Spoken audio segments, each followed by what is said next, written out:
Başorabka. Ya şimdi Mehmet Bey, bu günlerdir, haftalardır bu elektrik sıkıntısı böyle yaşanıyor. Defalardır bu TEDAŞ sorununa bir türlü çözüm bulamadılar. Gelip burada bir saat, yarım saatte şartını kaldırıyor, gidiyor. 10 dakika sonra şartını tekrar atıyor.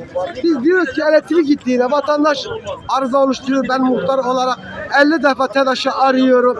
Giden gelen olmuyor. Şu an bu milletin halini görüyorsunuz. Bu kış günü vatandaş, hastası olan var, yaşlısı olan var, çoluk çocuğu olan var.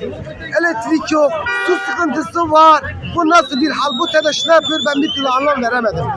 Bu TEDAŞ'a sesimizi, bu vatandaşın sesini duyurmak için şu anda vatandaşa ben engel olamadım. Bak en son olanı yaptılar, gerekeni yaptılar. Bu TEDAŞ yetkililerine sesleniyorum. Gelsinler burada bir an önce bu mahallenin elektrik sıkıntısını çözsünler. Yoksa bu daha da ileriye gider. Bunu ben burada söylüyorum ve bunun ilerisine görürler.